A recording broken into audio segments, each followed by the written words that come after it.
7 histórias de terror em cruzeiros. O que acontece em alto mar. Se você tem coragem para o que vem a seguir, se inscreva no canal para não perder os próximos relatos. Agora sim, tranque a porta, verifique a sua cabine e prepare-se, porque a viagem vai começar. Imagine a cena, o sol se pondo no horizonte, confetes coloridos dançando no ar e o som de uma garrafa de champanhe estourando. Do deck, você acena para a terra firme, que fica cada vez menor, deixando para trás todas as suas preocupações. À sua frente, apenas a imensidão azul do oceano e a promessa de dias repletos de luxo, diversão e liberdade absoluta. Essa é a imagem que a indústria de bilhões de dólares quer que você tenha de um cruzeiro. Mas e se eu te dissesse que essa sensação de segurança é a maior e mais perigosa ilusão de todas? Pense em um cruzeiro como uma pequena cidade. Tem lojas, restaurantes, teatros e milhares de vizinhos temporários. Mas é uma cidade sem polícia, onde a ajuda real está a dias de distância e o único som que abafa um grito desesperado é o barulho constante e indiferente do oceano. Nos próximos minutos, vamos te levar para além do buffet e das piscinas. Reunimos 7 relatos reais de pessoas que embarcaram para as férias dos sonhos e se viram presas em um pesadelo flutuante. E um aviso: estas não são histórias de fantasmas ou monstros marinhos. São histórias sobre o medo muito real do que o ser humano é capaz de fazer quando está completamente isolado do resto do mundo. Então, tranque a porta, verifique a sua cabine e prepare-se, porque a viagem vai começar. História 1. A porta da cabine 8072. Muitos embarcam em uma viagem marítima, buscando um refúgio, um santuário flutuante longe dos problemas de terra firme. E para a mulher da nossa primeira história, não era diferente. Ela viajou sozinha, não por solidão, mas por uma busca deliberada por paz, pela chance de se reconectar consigo mesma, tendo apenas o som das ondas como companhia. Sua cabine, a de número 8172, deveria ser exatamente isso, seu pequeno castelo particular, uma fortaleza impenetrável no meio da vastidão azul. Ao entrar pela primeira vez, ela sentiu aquele alívio familiar de quem chega em casa. A cama perfeitamente arrumada, a pequena varanda com vista para o infinito, o cheiro de ar limpo e maresia. Era a materialização da tranquilidade. Mas, como se aprende da pior maneira, a sensação de segurança é, muitas vezes, a mais frágil das ilusões. Um estranho pressentimento começou a surgir de detalhes mínimos, coisas que a maioria das pessoas nem notaria. Detalhes quase tolos, que ela mesma tentou ignorar no início. Ao voltar do jantar na primeira noite, percebeu que o livro que deixara na mesa de cabeceira, com a capa virada para cima, agora estava virado para baixo. Ela franziu a testa por um segundo, mas logo descartou. Devo ter esbarrado, pensou. No dia seguinte, foi o carregador do celular que ela tinha certeza de ter deixado na tomada perto da cama, mas que encontrou conectado do outro lado do quarto, perto da escrivaninha. Coisas pequenas, mas que somadas começam a plantar a semente terrível da dúvida, minando a sanidade de alguém no isolamento do oceano. Ela começou a se questionar, a duvidar da própria memória. Seria o cansaço da viagem, a empolgação de estar ali? Ela se esforçou para acreditar nisso, para manter a magia da viagem intacta, mas a tranquilidade inicial já havia sido contaminada. Esse sentimento evoluiu para um medo palpável, o tipo de pavor que só o verdadeiro perigo em viagem marítima pode inspirar. Não era um medo de tempestades ou do navio afundar, mas algo muito mais íntimo e perverso. Ela sentia-se observada. Era como ela mesma descreveu mais tarde, a sensação de ter um fantasma metódico em sua própria casa. Ele não quebrava nada, não fazia barulho, não deixava rastros óbvios. Apenas movia suas coisas de lugar. uma reorganização sutil da sua vida, como um lembrete silencioso e constante de que ele tinha o controle, de que aquele espaço sagrado não era seguro. Esse medo em cruzeiros é diferente de qualquer outro, pois não há para onde correr. Em terra, você pode sair, ir para a casa de um amigo, chamar a polícia. Em um navio, você está preso em uma cidade flutuante onde as saídas são o mar aberto. A paranoia se instalou de vez. Ela começou a fazer pequenos testes. Colocava um fio de cabelo preso na porta antes de sair e o encontrava no chão quando voltava. Arrumava seus perfumes no banheiro em uma ordem específica, apenas para encontrá-los sutilmente trocados. O terror estava na precisão, na inteligência por trás dos atos. Não era obra do acaso. Alguém estava entrando ali. Alguém estava violando seu espaço, seu último refúgio de segurança no mundo, e parecia estar se divertindo com isso. A sensação de impotência era esmagadora, e a viagem dos sonhos havia se transformado em um pesadelo psicológico. Foi então que ela decidiu que precisava de provas, de uma âncora na realidade para não se afogar em sua própria paranoia. Chega de dúvidas, chega de se sentir louca. Ela precisava de uma certeza, por mais terrível que fosse. O celular, seu portal para o mundo exterior, tornou-se sua única esperança, seu único olho imparcial naquela imensidão de metal e água. Antes de sair para o jantar naquela noite, ela o escondeu cuidadosamente entre alguns livros na estante, com a câmera apontada diretamente para a porta do quarto. Ao voltar, agiu normalmente. Preparou-se para dormir com o coração batendo descontroladamente no peito. Deitar naquela cama nunca pareceu tão perigoso. O sono não veio, apenas uma vigília tensa, esperando por um som que ela rezava para não ouvir. Na manhã seguinte, com as mãos trêmulas, ela pegou o aparelho e começou a assistir à gravação. Horas de silêncio e escuridão passaram em alta velocidade na pequena tela. E então aconteceu.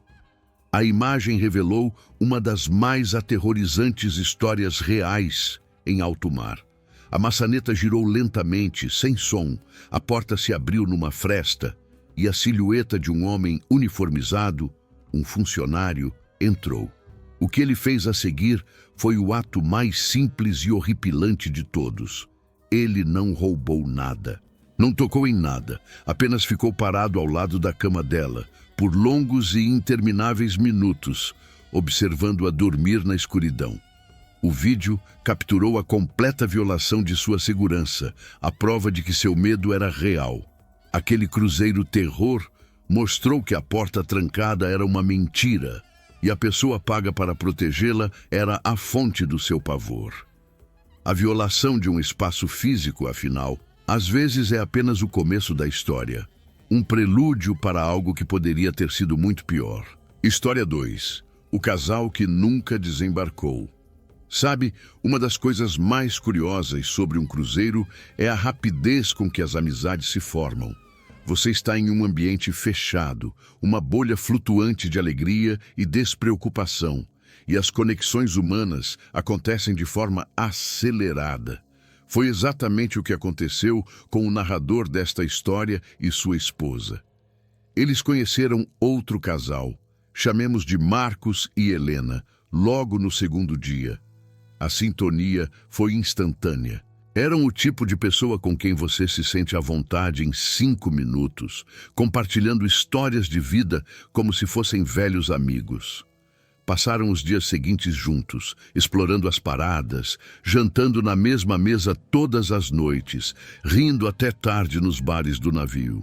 Eles eram a imagem da felicidade, o casal perfeito de férias, e essa normalidade, essa alegria contagiante, é o que torna o que aconteceu a seguir tão profundamente perturbador. Não havia nenhum sinal de perigo.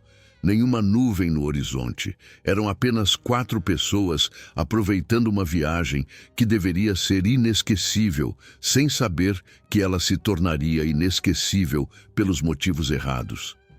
Esse é o grande paradoxo do medo em cruzeiros. Ele não costuma anunciar sua chegada com trovões, mas com um silêncio inexplicável. A normalidade da situação era, na verdade, a calmaria antes de uma tempestade invisível, uma que engoliria um deles para sempre. A penúltima noite chegou, trazendo consigo aquela melancolia agridoce do fim de uma boa viagem. O grupo estava no bar do deck superior, sob um céu estrelado que só o alto mar pode oferecer. A conversa fluía, as bebidas eram servidas, mas uma tensão sutil começou a se instalar entre Marcos e Helena. Não foi uma briga escandalosa, mas algo muito mais desconfortável. Uma discussão em sussurros, com olhares cortantes e frases monossilábicas. O narrador e sua esposa tentaram disfarçar, olhando para o mar, dando-lhes espaço. De repente, Helena se levantou bruscamente. "Cansei", ela disse em voz baixa, mas firme, e se afastou, desaparecendo na escuridão do deck. Marcos ficou parado por um instante, o sorriso forçado no rosto, não escondendo a frustração. Ele se virou para o narrador e disse a frase que ecoaria em sua mente para sempre. "Não se preocupem, é só o jeito dela. Vou dar um tempo para ela esfriar a cabeça." Ele terminou sua bebida, desejou-lhes boa noite e disse que os veria no café da manhã. Foi a última vez que alguém, além de talvez Helena, o viu. Aquela noite não havia mais paradas programadas. O navio era um mundo fechado, navegando em águas abertas. E dentro desse mundo, um homem simplesmente deixou de existir. O caso dos desaparecidos em navio é uma estatística fria. Mas quando acontece com alguém com quem você dividiu o pão na noite anterior, a estatística ganha um rosto e um nome. O dia do desembarque foi um choque de realidade. A atmosfera de caos organizado, com passageiros arrastando malas e se despedindo, contrastava violentamente com a angústia que crescia no peito do narrador. Ele não vira Marcos no café da manhã, nem em lugar nenhum do navio. Foi então que ele avistou Helena na fila para sair. Ela estava sozinha, calma, quase serena. Não havia sinal de pânico, de preocupação, de luto. Ela olhava o celular distraidamente. Vê-la agindo daquela forma foi, como o narrador descreveu, como assistir a uma peça de teatro onde só ele sabia que um dos atores principais estava faltando. O mundo continuava girando, mas um buraco havia sido deixado naquele navio. Movido por um instinto terrível, ele se aproximou da segurança do navio e relatou o que sabia. A briga, a partida de Marcos, sua ausência. A resposta que recebeu foi um balde de água fria. Helena já havia sido questionada e sua história era simples. Marcos havia ficado irritado e decidido descer na última parada levando suas coisas. Mas o narrador sabia que isso era impossível. Não houve parada. Sem provas, porém, sua história era apenas uma suspeita inconveniente. A palavra de um estranho contra a de uma esposa. Ele desembarcou sentindo o peso de um segredo que não era seu. Uma das muitas histórias reais em alto mar que terminam sem um ponto final. O navio partiu, levando consigo a cabine vazia e a verdade, deixando para trás apenas a memória de um homem que se tornou uma sombra no oceano. História 3. A sombra no deck da piscina. A juventude muitas vezes carrega consigo uma sensação de invencibilidade, especialmente em um ambiente projetado para o lazer absoluto, como um navio de cruzeiro. Para o jovem da nossa terceira história, a viagem era uma aventura, uma chance de se desconectar da rotina e viver algo novo. Ele passava os dias explorando cada canto daquela cidade flutuante, da agitação das piscinas ao silêncio da biblioteca. Foi no meio dessa exploração despreocupada que ele notou pela primeira vez. Era apenas um olhar, vindo de um homem mais velho, sentado sozinho do outro lado do deck. Um olhar que se demorou um pouco mais do que o normal, mas nada alarmante. Coisa da minha cabeça, ele pensou, e continuou seu dia. Mas então ele viu o mesmo homem no buffet do almoço. De novo, o mesmo olhar fixo, penetrante, que parecia atravessar a multidão e se prender nele. A coincidência começou a parecer menos coincidência. Em uma cidade com milhares de habitantes, é normal cruzar com as mesmas pessoas. Mas em um navio, onde os espaços são limitados, os encontros repetidos podem ganhar um peso diferente, uma conotação mais sinistra. O radar interno do jovem, antes adormecido pela atmosfera de férias, começou a apitar, um aviso sutil de que algo estava fora de sintonia. O perigo em viagem marítima nem sempre vem das ondas. Às vezes, ele está sentado na mesa ao lado, observando cada um dos seus movimentos com uma paciência assustadora. A sensação de desconforto se transformou em uma ansiedade crescente. O jovem tentava racionalizar, dizer a si mesmo que era paranoia, mas os encontros continuavam.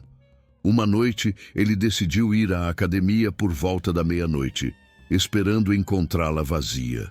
E estava, exceto por uma figura solitária sentada em um aparelho, sem se exercitar, apenas olhando em sua direção. O mesmo homem.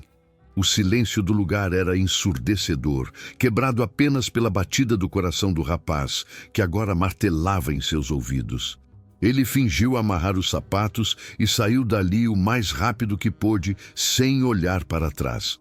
A analogia que ele usou para descrever o sentimento foi perfeita. Em terra firme, um perseguidor tem limites, mas em um navio, o mundo dele é o mesmo que o seu. Não há como pegar um táxi e ir para casa. É como estar em um jogo de xadrez em um tabuleiro minúsculo. E você é a única peça que não sabe as regras. O navio, que antes parecia um paraíso de liberdade, havia se tornado uma gaiola dourada. Cada corredor parecia mais estreito, cada sombra uma ameaça em potencial. Ele estava preso no mesmo tabuleiro que seu predador, e a sensação de impotência era total. Esse tipo de medo em cruzeiros é visceral, pois ataca a noção fundamental de que temos para onde fugir. Ali não havia fuga. O clímax dessa perseguição silenciosa aconteceu na penúltima noite, solidificando a experiência como um verdadeiro cruzeiro-terror. Ao caminhar de volta para sua cabine, o jovem sentiu um arrepio na nuca. Ele se virou e lá estava o homem, parado no fim do corredor, parcialmente oculto pela sombra, observando-o. Desta vez, não havia como negar. Não era coincidência. Era uma caçada. O jovem entrou em seu quarto, trancou a porta com o coração na boca e encostou-se nela, ofegante. O que fazer? Chamar a segurança? E dizer o quê? Um homem está me olhando? Soaria como loucura. Foi então que ele teve uma ideia aterrorizante, mas necessária.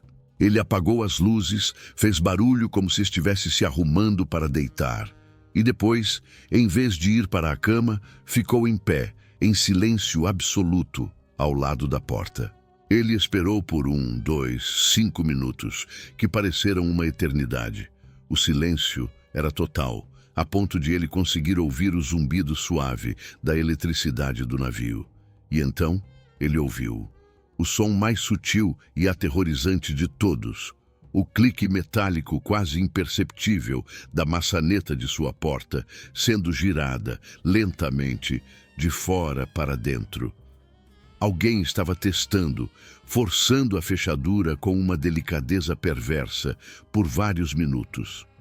Ele prendeu a respiração, paralisado pelo medo. A maçaneta parou de girar. Ele ouviu passos se afastando. Naquela noite ele não dormiu, apenas ficou sentado no escuro, esperando o sol nascer, sabendo que a única coisa que o separou do seu perseguidor foi uma fina camada de metal. Muitas histórias reais em alto mar falam sobre o oceano, mas as mais assustadoras são sobre os monstros que ele carrega a bordo.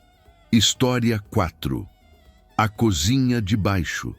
O coração de um navio de cruzeiro não é a ponte de comando, nem o casino reluzente, é a cozinha. Um labirinto de aço inoxidável, vapor e fogo, operando numa escala que desafia a imaginação. Para um cozinheiro recém-contratado, como o da nossa quarta história, os primeiros dias são um batismo de fogo. Ele aprendeu rapidamente a hierarquia, a pressão implacável e o ritmo frenético necessários para alimentar milhares de almas famintas. E foi nesse caos organizado que ele notou uma anomalia, uma regra não dita que quebrava a lógica de todo o sistema. Em meio ao desperdício monumental que uma operação dessa gera, certos alimentos recebiam um tratamento especial. Não eram as sobras misturadas, mas refeições inteiras, intocadas, e cortes de carne nobres que, por algum motivo, não eram servidos. Em vez de irem para o lixo ou para o reprocessamento, como todo o resto, eram cuidadosamente embalados e separados. Quando ele ingenuamente perguntou a um colega mais antigo o porquê daquilo, recebeu apenas um olhar frio e uma resposta curta. Você não joga isso fora. Leva para o freezer de baixo. É só o que precisa saber. Não era um conselho, era uma ordem velada. Ele percebeu que havia tropeçado na primeira peça de um quebra-cabeça que talvez fosse melhor deixar por montar. Aquele sistema não era sobre economia. Era um ritual, um procedimento secreto que ninguém ousava questionar em voz alta. A curiosidade, no entanto, é uma coceira que precisa ser coçada, mesmo que o risco seja grande. Ele começou a observar. Eram sempre os mesmos funcionários, os chefes seniores e seu chefe direto, que se encarregavam pessoalmente de levar esses pacotes para o tal freezer de baixo. O freezer ficava nos decks inferiores, as entranhas do navio, uma área de serviço estéril e labiríntica, longe dos olhos dos passageiros e da maioria da tripulação. A analogia que ele formou em sua mente era sombria e precisa. Todo lugar tem seus segredos de bastidores, mas aquilo era diferente. Era um sistema. Como descobrir que a sua cidade tem uma rede de esgoto secreta que leva para um lugar que ninguém ousa mencionar. O perigo em viagem marítima, ele estava aprendendo, podia assumir formas estranhas. Não era sobre icebergs ou ondas gigantes, mas sobre os segredos que o próprio navio guardava em seu ventre metálico. O que acontecia com aquela comida? Para quem ela era destinada? A lógica se recusava a oferecer uma resposta que fizesse sentido, e as possibilidades que sua imaginação criava eram cada vez mais perturbadoras. O navio se tornava menos um lugar de trabalho e mais um organismo vivo com uma função oculta e sinistra. Uma noite, movido por uma mistura de apreensão e uma necessidade incontrolável de saber a verdade, ele decidiu quebrar a regra mais fundamental da vida a bordo: não se meter onde não é chamado. Ele esperou seu chefe pegar um dos carrinhos com os pacotes de comida e o seguiu, mantendo uma distância segura. Desceram por elevadores de carga que ele nunca havia usado, por corredores frios e mal iluminados que zumbiam com o som das máquinas do navio. O ar ficava mais denso, mais pesado. Eles passaram pelo freezer indicado, mas o chefe não parou ali. Continuou adentrando uma área de carga mal iluminada, cheia de contêineres e caixas. Escondido atrás de uma pilha de engradados, o cozinheiro observou a cena que selaria seu destino a bordo daquele navio. Seu chefe entregou a comida a um pequeno grupo de pessoas que emergiram das sombras. Eles não usavam uniformes da tripulação, nem as roupas coloridas dos passageiros. Eram figuras silenciosas, pálidas, cujos rostos ele mal conseguia distinguir na penumbra. Não estavam em nenhuma lista oficial. Eram fantasmas vivos, escondidos na barriga do gigante de aço. Aquele cruzeiro terror não tinha nada de sobrenatural. Era um horror corporativo, humano. A comida não era para o lixo, era para alimentar um segredo. Seriam eles os protagonistas das estatísticas de desaparecidos em navio? Pessoas que embarcaram, mas nunca mais saíram? Ele não tinha respostas. apenas a certeza aterrorizante de que havia descoberto a verdade por trás daquela engrenagem oculta. E agora, ele também fazia parte do segredo. História 5. A ilha que não estava no mapa. A natureza sempre foi a protagonista silenciosa de qualquer viagem marítima. Ela pode ser uma aliada gentil ou uma adversária implacável. E a linha que separa as duas coisas é muitas vezes invisível. Para os passageiros da nossa quinta história, essa lição estava prestes a ser ensinada da forma mais dura. Uma tempestade, de uma fúria que não constava em nenhuma previsão meteorológica, engoliu o navio.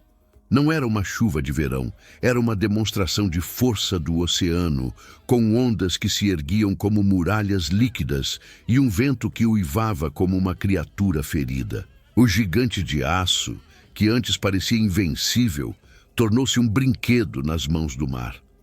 Horas depois, quando a calmaria finalmente retornou, o alívio dos passageiros foi palpável, mas algo estava errado.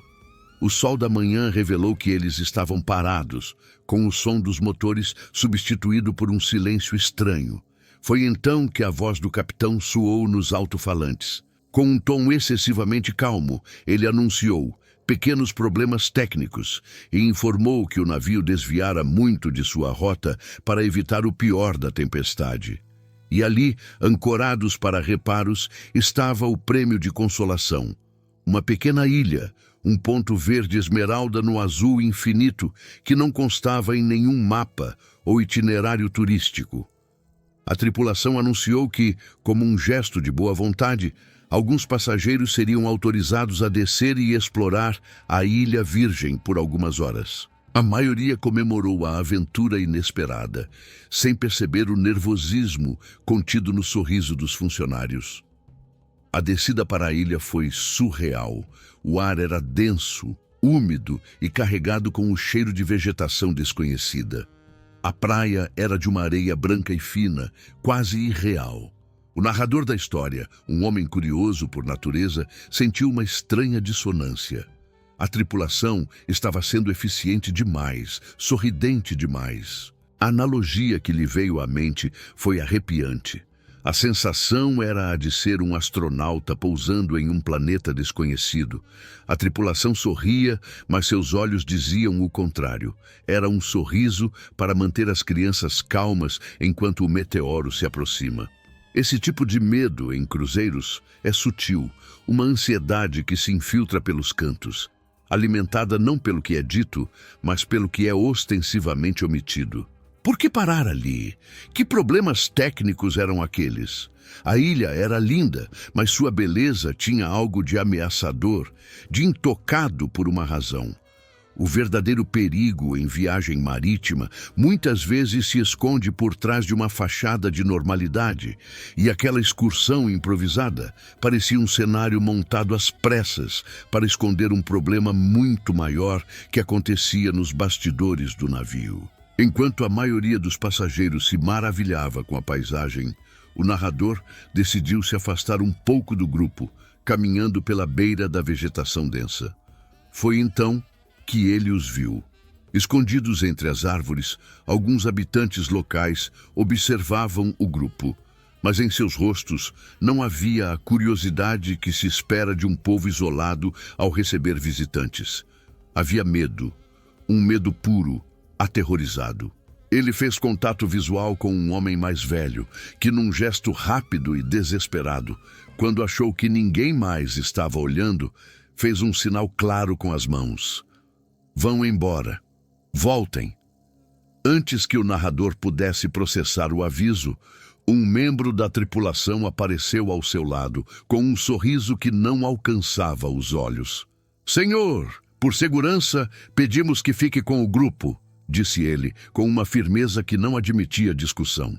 Pouco depois, a ordem de retorno ao navio foi dada muito antes do tempo prometido. A desculpa foi que os reparos haviam sido concluídos mais rápido do que o esperado. De volta a bordo, enquanto o navio se afastava da ilha misteriosa, o narrador olhava para trás. para aquele ponto verde que sumia no horizonte, e a imagem daquele homem apavorado não saía de sua cabeça. Aquele lugar não era um paraíso, era uma quarentena.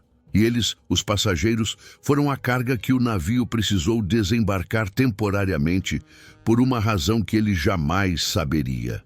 Esta é uma daquelas histórias reais em alto mar, que nos lembram que os mapas existem não apenas para nos dizer para onde ir, mas também para nos alertar sobre os lugares onde nunca deveríamos estar.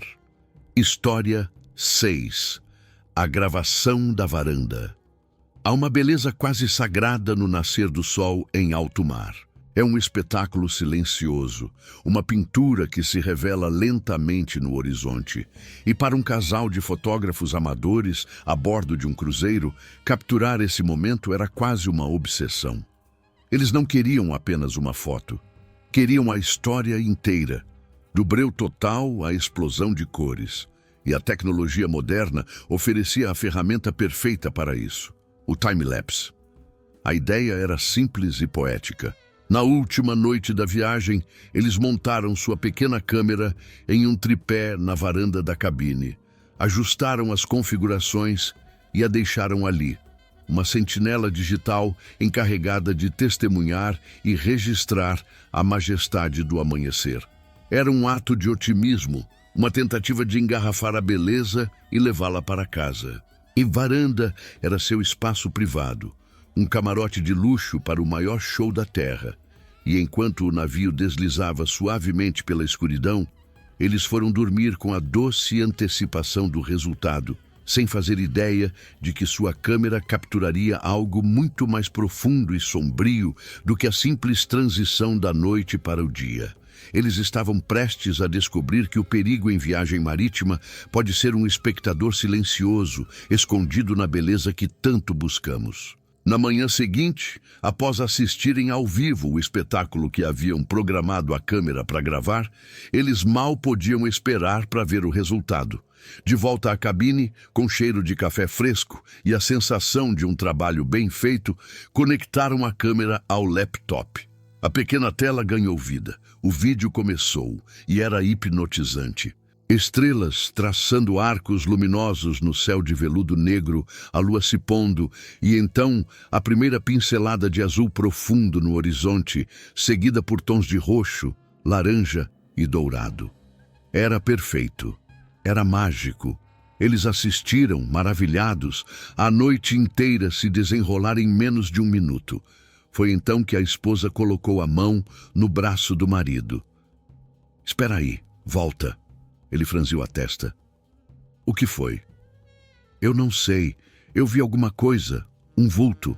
Ele retrocedeu o vídeo, passando-o em velocidade normal, depois em câmera lenta. Eles se debruçaram sobre a tela, os olhos fixos. A sensação que tiveram naquele momento foi a que o marido mais tarde descreveria da seguinte forma: "É como tirar uma foto de uma casa antiga e depois ver um rosto na janela que não estava lá. A prova de que o terror estava bem ao seu lado e você estava completamente cego para ele. O que deveria ser a memória de um momento perfeito estava prestes a ser irremediavelmente corrompido." Eles encontraram o frame exato. No meio da noite, por uma fração de segundo, algo atravessou a tela, vindo de cima. Era uma forma escura, inconfundível. Uma silhueta humana, braços e pernas abertos, caindo em direção ao abismo negro do oceano. Passou em frente à lente deles, um fantasma capturado por acidente. A câmera, posicionada para o céu, registrou uma descida para o inferno. Teria sido um pulo? Ou a pessoa teria sido jogada? O vídeo não dava respostas, apenas a imagem crua e aterrorizante do evento. E o mais assustador veio depois, o silêncio. No áudio da gravação não havia nada além do som suave do vento e do mar. E na memória deles não havia nenhuma lembrança de um alarme de homem ao mar, nenhuma comoção, nenhuma busca. A vida no navio continuou seu curso normal, festivo e barulhento, como se nada tivesse acontecido. Eles possuíam a única prova de que uma vida havia se extinguido naquela noite. Uma das incontáveis histórias reais em alto mar que se perdem nas ondas. O arquivo de vídeo, antes um troféu, tornou-se uma prova amaldiçoada. Aquela gravação transformou o medo em cruzeiros em algo tangível, uma verdade digital que provava que, enquanto alguns passageiros sonhavam, outros viviam seu último pesadelo, engrossando a estatística invisível de desaparecidos em navio. História 7. O último a sair. Para a maioria dos passageiros, as paradas em portos exóticos são o ponto alto de um cruzeiro. São janelas de poucas horas para um mundo completamente novo, uma corrida contra o relógio para absorver o máximo de cultura, sabores e paisagens antes de voltar para a segurança familiar do navio. O narrador da nossa última história era um mestre nessa arte.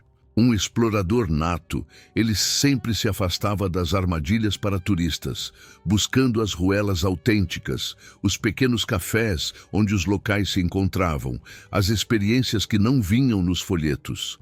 Naquela tarde, em uma pequena cidade portuária, no Caribe, ele encontrou exatamente o que procurava. Um pequeno mercado escondido, vibrante e caótico. Ele se perdeu entre as barracas, conversando com os vendedores, provando frutas que nunca tinha visto, completamente imerso naquele momento. O tempo, esse conceito tão rígido a bordo, tornou-se fluido, maleável. E foi aí que seu erro fatal aconteceu. Ele perdeu a noção do tempo. Um olhar casual para o relógio transformou a alegria da descoberta em pânico gelado. Faltavam 10 minutos para a hora de partida. O porto ficava a pelo menos 15 minutos de caminhada. Ele correu. Correu como nunca na vida, o coração martelando contra as costelas, o ar quente e úmido queimando seus pulmões. Cada esquina que virava era uma oração para que estivesse mais perto. Ele chegou ao cais ofegante, suando 5 minutos atrasado, e então ele viu a cena que assombraria seus pesadelos para sempre. O cruzeiro, sua casa, sua única ligação com seu mundo, já estava se afastando no horizonte. A rampa de embarque havia sido recolhida. A música festiva que tocava nos decks superiores ainda podia ser ouvida, um eco cruel zombando de seu desespero. Ele estava sozinho, em um país estrangeiro, vendo sua única forma de voltar para casa desaparecer lentamente. Aquele momento foi uma experiência de quase morte. A analogia que ele usou foi brutalmente precisa. Ver aquele navio partindo foi a sensação mais próxima da morte que já tive. Foi como ver sua própria alma deixando seu corpo. Todo o barulho do mundo desapareceu e só restou o silêncio do seu abandono. O pânico inicial deu lugar a um vazio aterrorizante. Ele era oficialmente um dos desaparecidos em navio, mas com uma diferença cruel. Ele não desapareceu no mar, mas foi deixado para trás pela cidade flutuante que deveria protegê-lo. Ele pegou o celular, sem sinal. Olhou na carteira. Tinha algum dinheiro local, seu documento de identidade e o cartão da cabine, que agora era apenas um pedaço de plástico inútil. O porto, antes movimentado com a agitação dos passageiros, agora estava estranhamente quieto. Os poucos trabalhadores que restavam o olhavam com uma mistura de pena e indiferença. Ele era o problema de outra pessoa agora. O medo em cruzeiros geralmente é associado a eventos a bordo, mas talvez a forma mais pura de terror seja essa: o abandono. Ser deliberadamente excluído do santuário, deixado para trás, para se virar em um mundo para o qual você não estava preparado. Enquanto a realidade de sua situação desabava sobre ele como uma onda, um homem se aproximou. Ele usava uma camisa floral desbotada e tinha um sorriso largo, amigável demais para ser genuíno. "Problemas, amigo?" Ele perguntou em um inglês com sotaque pesado. Antes que o narrador pudesse explicar, o homem continuou. "Você perdeu o navio, não é?